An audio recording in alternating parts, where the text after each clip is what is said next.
In ancient Greece, some names were meant to be eternal, carved into stone and sung by poets.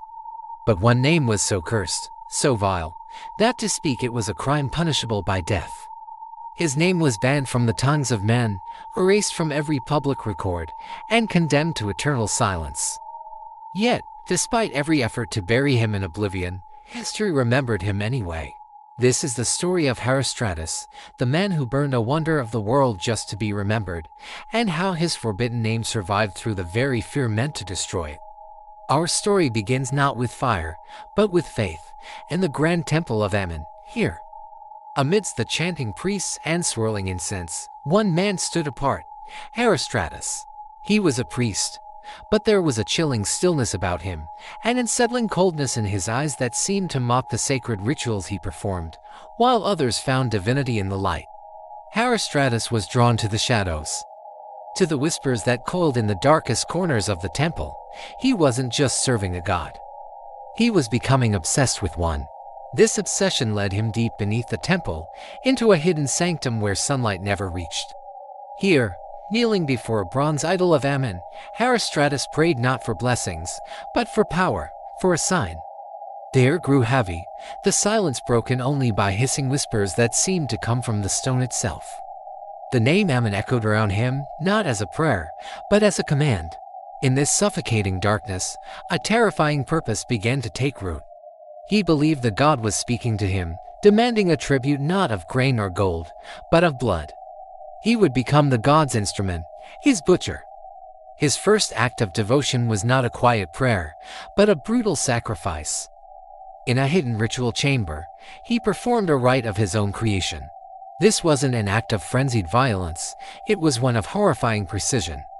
As the blade fell, there was no passion on his face, only a serene, detached calm. He watched the blood pool in a golden bowl, believing each drop was a note in a divine symphony, a testament to his unique connection with Amun. He was no longer just a priest, he was an executioner for a silent god, and this was only the beginning. This dark path began to physically change him.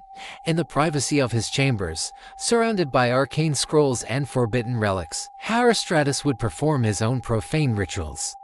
He painted his skin with ash and gold, symbols of death and divinity, as he stared into a polished copper mirror. His reflection seemed to twist, to warp into something not quite human. A faint, independent smile played on the lips of his mirrored self.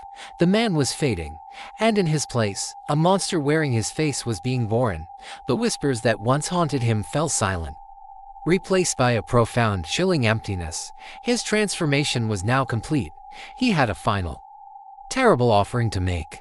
On the night of July 21st, 356 BC, Herostratus walked towards the city of Ephesus, home to one of the seven wonders of the ancient world, the magnificent temple of Artemis. He carried a single torch. He wasn't there to worship. He was there to destroy. As the colossal structure was devoured by flames, Herostratus walked calmly through the inferno, a lone silhouette against a backdrop of divine destruction. The marble statues of gods cracked and crumbled in the heat, their faces melting like wax. To any who saw him, it was impossible to tell if this was an act of supreme madness or terrifying vengeance. When the embers cooled and the smoke cleared, Herostratus did not flee. He was found, unrepentant, and brought to trial. Before the horrified elders of Ephesus, he showed no remorse. Instead, he confessed with a chilling sense of triumph.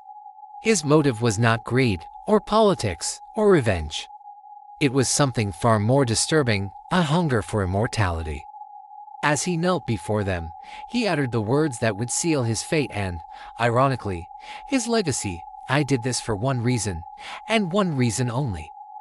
So that my name, Herostratus, would be remembered for all time. He knew they would execute him, but he also knew they could never truly erase him. The verdict was swift and absolute.